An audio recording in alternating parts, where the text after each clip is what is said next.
10절까지입니다. 사도행전 12장 6절에서 12절, 신약성경 207페이지에 있습니다. 한 절씩 교독하겠습니다. 6절 제가 읽겠습니다. 헤롯이 잡아내려고 하는 그 전날 밤에 베드로가 두 군인 틈에서 두 쇠사슬에 매어 누워 자는데 파수꾼들이 문 밖에서 옥을 지키더니 후련히 주의 사자가 나타나매 옥중의 광채가 빛나며 또 베드로의 옆구리를 쳐 깨워 이르되 급히 일어나라 하니 쇠사슬이 그 손에서 벗어지더라. 천사가 이르되 띠를 띠고 신을 신으라 하거늘 베드로가 그대로 하니 천사가 또 이르되 겉옷을 입고 따라오라 한대 베드로가 나와서 따라갈새 천사가 하는 것이 생시인 줄 알지 못하고 환상을 보는가 하니라. 같이 읽죠. 이에 첫째와 둘째 파수를 지나 시내로 통한 세문에 이르니 문이 저절로 열리는지라 나와서 한 거리를 지나매 천사가 곧 떠나더라. 아멘. 수협에 나오신 여러분 환영하고 축복합니다. 베드로가 죽기 전날 밤에 일어난 사건입니다. 그 전날 밤에 대해서 우리가 말씀을 지난 시간에 살펴보게 되었었죠.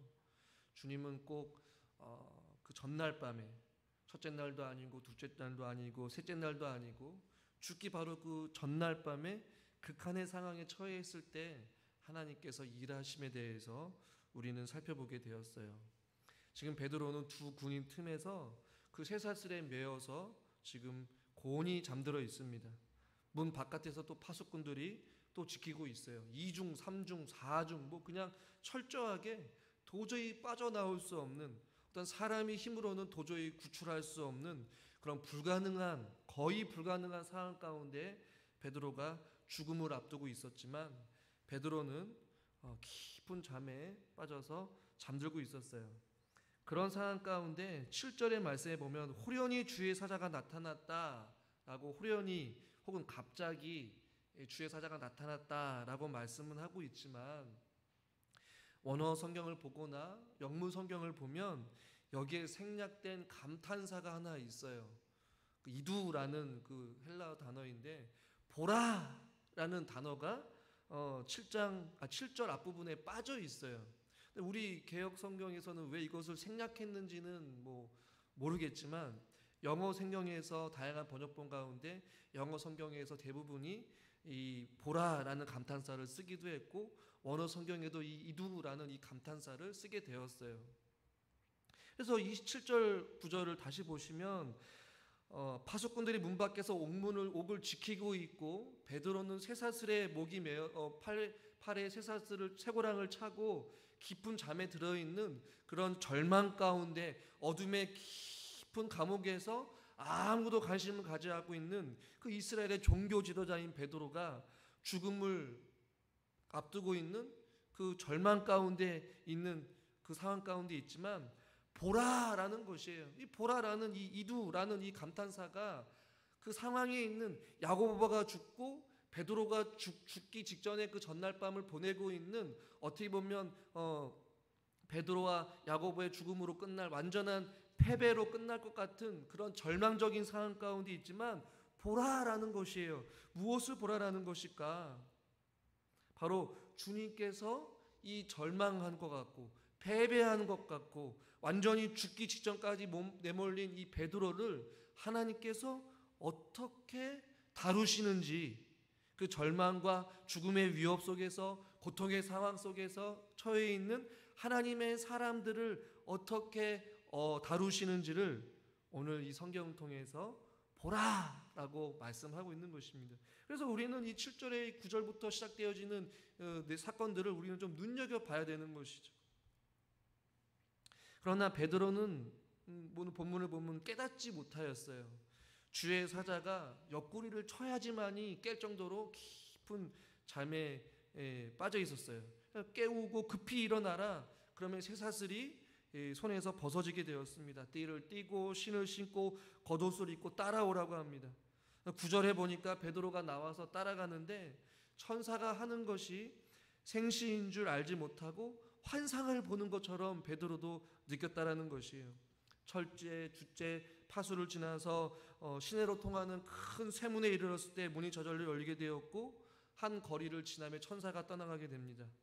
이에 베드로가 정신을 들었고 모든 기대에서 벗어나게 하신 줄을, 혹은 구원하신 줄을 이제서야 깨달았더라라고 말씀하고 있는 것이죠. 그러니까 베드로 역시 이 죽음을 받아들이고 주님 앞에 모든 것을 맡기고 마음 편안하게 그냥 그는 잠을 청하고 있었다라는 것이죠.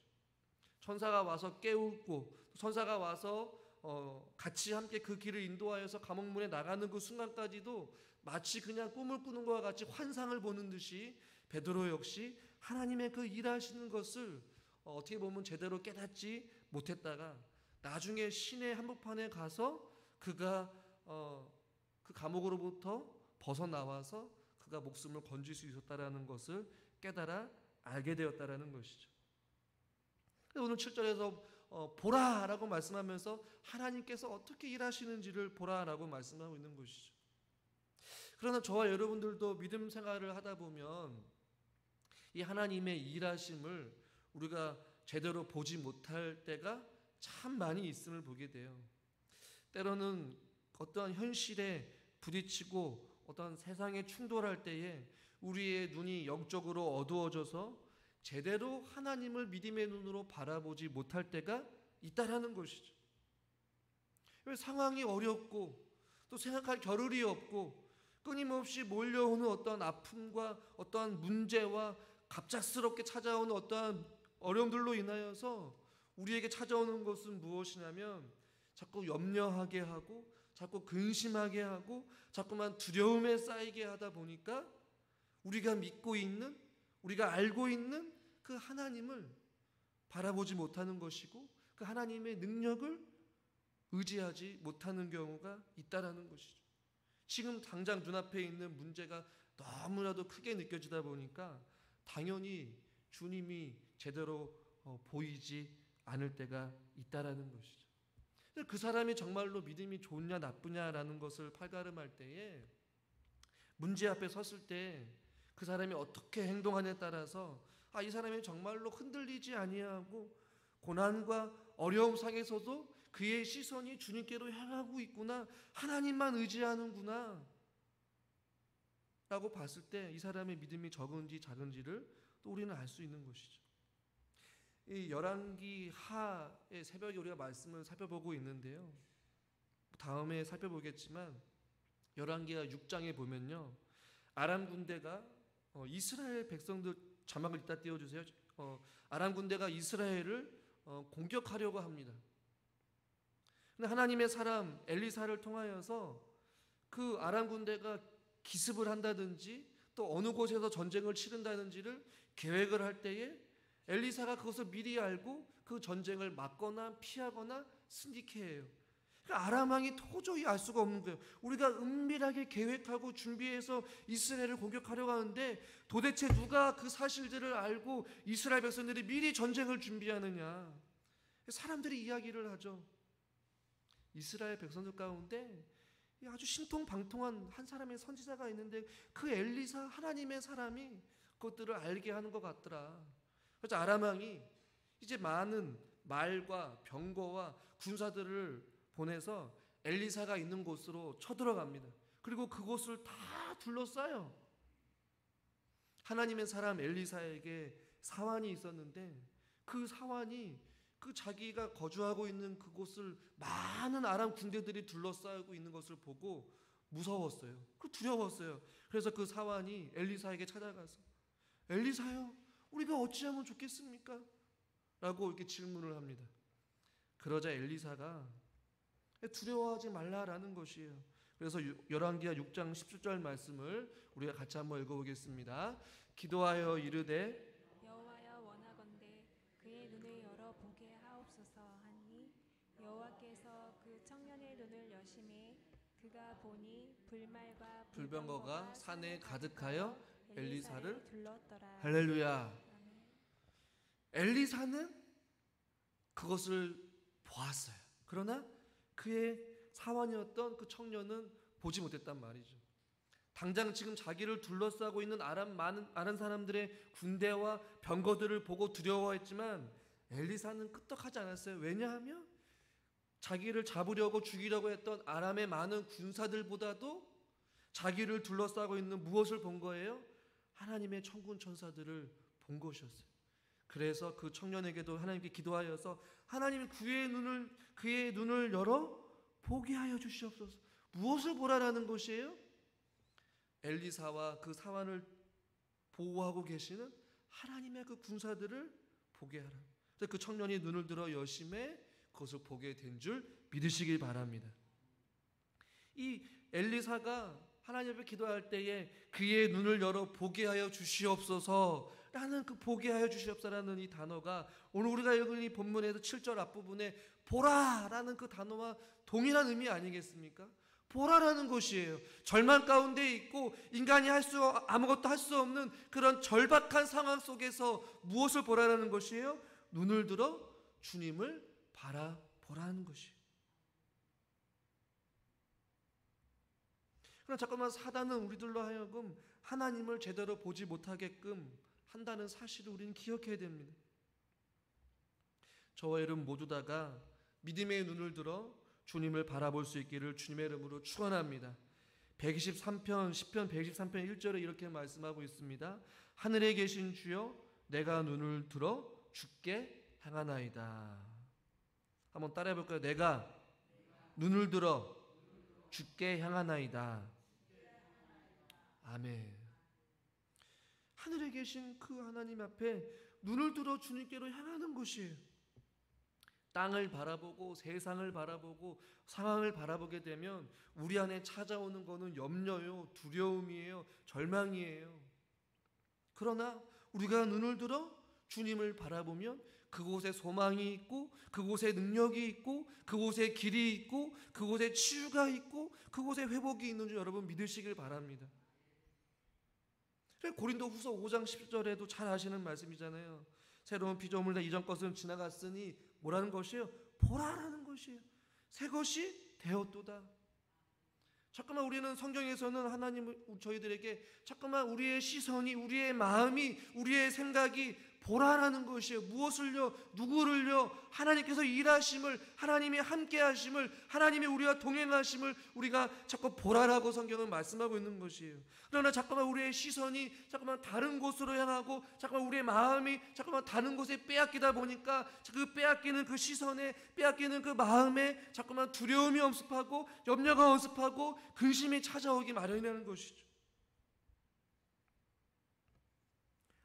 아무것도 할 수 없는 상황 속에서 주님께서 우리에게 원하시는 것은 바로 주님을 바라보라는 것이에요.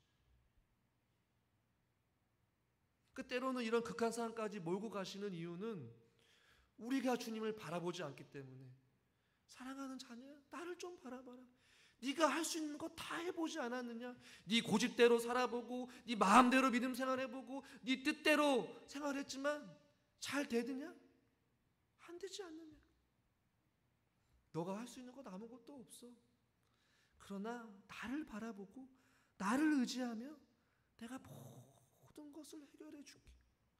내가 짊어진 인생의 무거운 짐들을 다 짊어줄 테니까 네 마음대로 지으려고 하지 말고 네 노력대로 살려고 하지 말고 자꾸만 세상에게 도움을 요청하지 말고 어떻게 하라는 것이에요? 주님을 바라보라는 것이죠. 오늘 이 본문을 통해서 7절에 생략되어 있는 이 보라라는 단어가 그만큼 중요하다라는 것이죠. 더 나아가서 물론 하나님이 어떻게 일하시는 것을 보라라는 의미도 있지만 이 보라라는 그 단어에 우리가 주는 의미는 무엇이냐면 또한 하나님의 생각은 우리의 생각과 같지 않다라는 것을 보라 혹은 깨달으라라는 것이에요. 베드로는 이미 참수형을 피할 수 없다라는 것을 그가 생각했기 때문에 깊이 잠들 수 있었다라는 것이에요.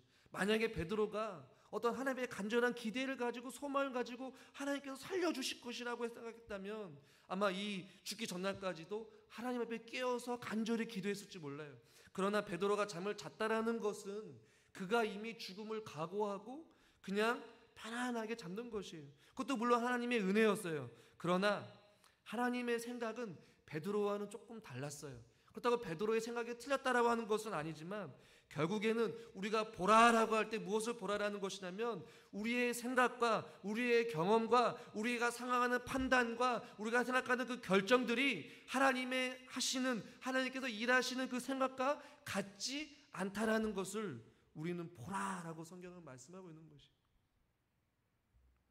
그러니까 하나님의 생각이 늘 언제나 나와 같다라고 생각하는 어리석음을 버려라는 것이에요. 이사야 선지자는 이사야 55장 8절 9절 이렇게 말씀합니다. 8절은 제가 읽고 9절은 여러분들이 읽기 바랍니다. 이는 내 생각이 너희의 생각과 다르며 내 길은 너희의 길과 다름이라. 여호와의 말씀이니라. 이는 하늘이 땅보다 높음 같이 내 길은 너희의 길보다 높으며 내 생각은 너희의 생각보다 높음이니라. 아멘. 베드로가 죽음을 받아들이고 죽음이 통하여서 그 순교하는 것도 영광스러운 죽음이다라고 생각하는 그 베드로의 생각도 굉장히 믿음의 생각이에요. 여러분의 믿음 생활하면서 이 정도면 정말로 내가 헌신하고 충성하고 정말로 내가 믿음대로 살아왔구나. 물론 잘하는 것이고 지금도 잘하고 계십니다. 그러나 우리가 조금 더 나아가서 우리가 생각하는 것보다 하나님의 생각은 더 깊고 넓어서 우리가 생각하는 것보다 더 좋은 길로 또 더 좋은 방향으로 저 여러분들을 인도하시기 때문에 어떻게 보면 우리의 기도가 우리의 생각보다 우리의 순종이 우리의 생각하는 그 순종보다 더 깊은 순종으로 우리가 힘을 다하여서 주님 앞에 기대하고 소망하고 우리의 삶을 내어 맡길 때에 하나님께서 놀라운 은혜를 주신다라고 오늘 성경 우리에게 그것을 보라라고 말씀하고 있는 것이.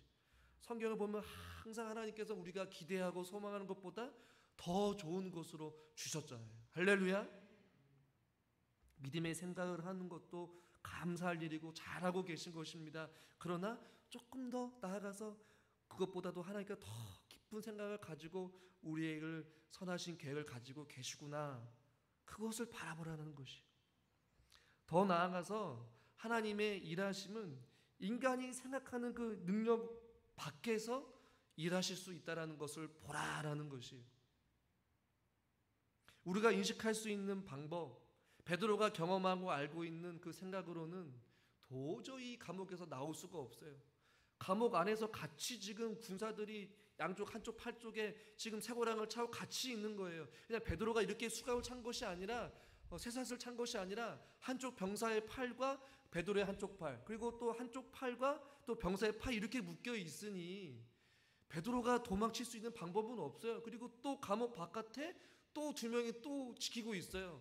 또 졸지 않게 하기 위해서 계속해서 교대로 시간 될 때마다 그렇게 감옥을 하고 있었고 오늘 성경에 보면 첫째와 둘째 파수를 지났다라고 10절에 말씀하고 있어요. 그리고 쇠문이 있었어요. 쇠고랑에 처해 있었어요. 2중 3중으로 베드로의 경험상 그의 인생을 통틀어서 경험했을 때 이것은 도저히 불가능하다라고 생각을 했겠지만 하나님의 능력은 달랐다라는 것이죠.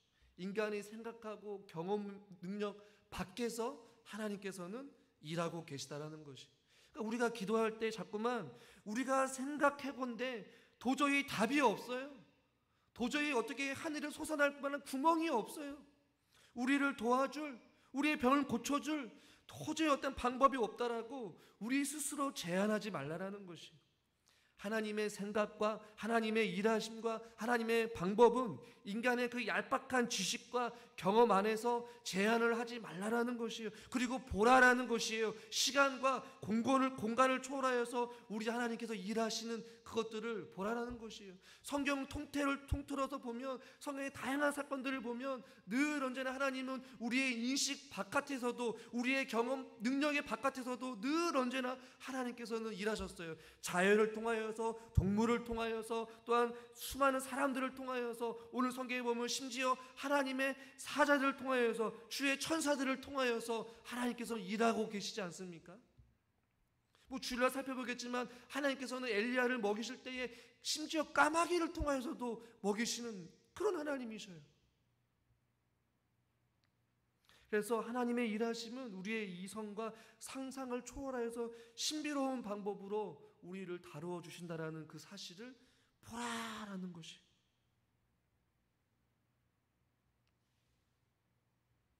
하나님이 베드로를 구출하기 위해 주의 사자를 보내시자. 누가 생각을 해나 했겠습니까?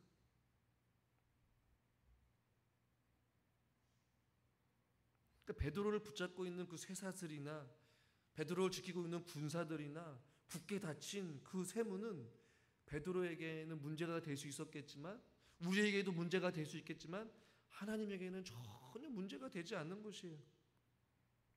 오늘 성경에 보면 저절로 쇠사슬이 풀리게 되었고 저절로 문이 열리게 되었다라고 말씀하고 있어요. 할렐루야. 그런데 여러분, 더 신비하고 오묘한 것이 무엇인 줄 아십니까? 오늘 성경에 생략하고 있고 아예 관심 밖으로 배제시켜버린 사람들이 있어요. 여러분, 누구일 것 같습니까? 오늘 이 사건에서 성경에서 그렇게 중요하게 다루고 있지 않은 그 사람들이 있어요. 여러분, 누구일 것 같습니까?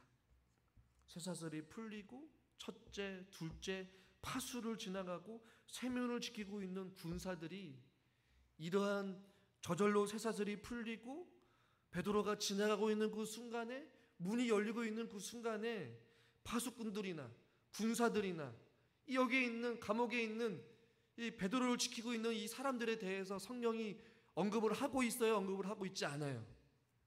신기하게도 언급을 하고 있지 않아요. 어떠한 기록도 없어요. 이들이 그냥 멍하니 베드로를 바라본다든지 몸부림치려고 했지만 몸이 굳어버렸다든지 어떤 성경의 기록이 있어야 되는데 본문의 저자는 의도적으로 이 사람들이 중요치 않아서 아마 기록을 하지 않았을까, 혹은 아무것도 할 수 없는 그런 무방비 상태로 하나님께서 만드지 않았을까라는 그런 추측은 해볼 수 있지 않겠습니까? 그러니까 굉장히 신비하고도 오묘한 하나님의 방법이고 하나님의 일하신 거예요. 그러니까 그 사실을 지금 보라라는 것이에요. 우리들이 살아가면서 우리 안에 어떤 관계나 어려움이나 얽히고 설킨 다양한 문제들, 우리의 생각으로는 도저히 할 수 없는 것들이지만 하나님이 보시기에는 문제가 되지 않는 것이에요. 우리를 얽매이게 하는 그런 육체적인 질병과 경제적인 압박감이나 자녀의 문제들이나 우리를 얽매이고 숙매 있는 감옥처럼 가두고 있는 그런 모든 문제들은 주님한테는 아무것도 문제가 되지 않는다는 것이에요. 주님의 방법은 신비하고도 참 오묘하다는 것이. 시편 144편 3절에 그래서 이렇게 말씀하고 있습니다. 한번 같이 읽겠습니다. 여호와여, 사람이 무엇이기에 주께서 그를 알아주시며 인생이 무엇이기에 그를 생각하시나이까. 베드로를 보면서 이런 말씀이 생각이 났어요. 도대체 베드로가 무엇이기에, 도대체 우리가 누구이기에 그토록 그를 생각하시고 하나님께서 주의 사자를 보내셔서 이 죽음의 절망 상황 가운데서 저절로 문이 열리게 해주시고 저절로 그냥 문이 열려서 자동문으로 프리패스로 나오게 되는 이 신비하고도 오묘한 상상을 초월한 일들을 베드로에게 행하셨을까? 사람이 무엇이기에 주께서 그를 알아주시고 우리의 인생이 무엇이기에 그를 생각하시나이까? 이 고백이 우리의 고백 아닙니까? 저와 여러분들이 무엇이기에 주께서 우리를 알아주시고 저와 여러분의 인생이 얼마나 대단하기에 주님께서 우리를 생각하십니까? 그것은 바로 주님께서 저와 여러분들을 사랑하시기 때문에 그렇게 하실 수 있다는 것이에요. 그래서 우리는 자꾸만 주님을 바라봐야 될 줄 믿습니다. 저는 7절에 이 보라라는 단어가 생략된 것이 참 아쉬워요. 우리 성경에. 그러나 저와 여러분들 기억하십시오. 성경에서 나오는 이 감탄사 하나도 우리에게는 중요한 의미가 있다라는 것을. 누가가 이 사실을 기록하면서 지금 오늘 살고 있는 우리들에게도 비록 같은 현장에 있지는 않지만 베드로가 풀려나고 있는 이 살아있는 생생한 현장을 우리들도 같이 보면서 무엇을 하기를 원하신 거예요? 너희들도 주님을 바라보아라. 할렐루야. 저 여러분 모두 다가 참 많이 이제 한 해 한 해가 다르게 우리 성도님들 어르신들 많이 힘들고 지치겠지만 그럴 때일수록 저와 여러분들이 우리 모두 다 한 곳을 바라볼 수 있기를 주님의 이름으로 축원합니다. 그것은 바로 우리의 인생에 찾아와 주셔서 우리를 알아주시고 우리를 생각해 주시는 참 좋으신 하나님을 우리가 믿음의 눈으로 바라보는 것이에요. 기도하겠습니다. 하나님 아버지, 베드로가 그 깊은 깊은 어둠의 감옥에서 저절로 쇠사슬이 열리고 저절로 쇠문이 열려서 주의 사자의 인도하심 따라 그가 옥문을 나왔던 신비하고도 오묘한 일들을 우리가 성경을 통해 바라보게 됩니다. 이것은 그냥 한 사람의 사건이 아니라 지금도 하나님을 믿고 있는 하나님의 거룩한 백성들에게 주님을 바라보라라는 하나님의 생명의 말씀인 줄 믿습니다. 하나님, 우리들도 이러한 인생을 살기를 원합니다. 우리의 삶이 아무리 답답한 현실이라 할지라도 우리가 믿음의 눈을 들어 주님만을 바라보게 하여 주시옵소서. 예수님의 이름으로 기도드리옵나이다. 아멘.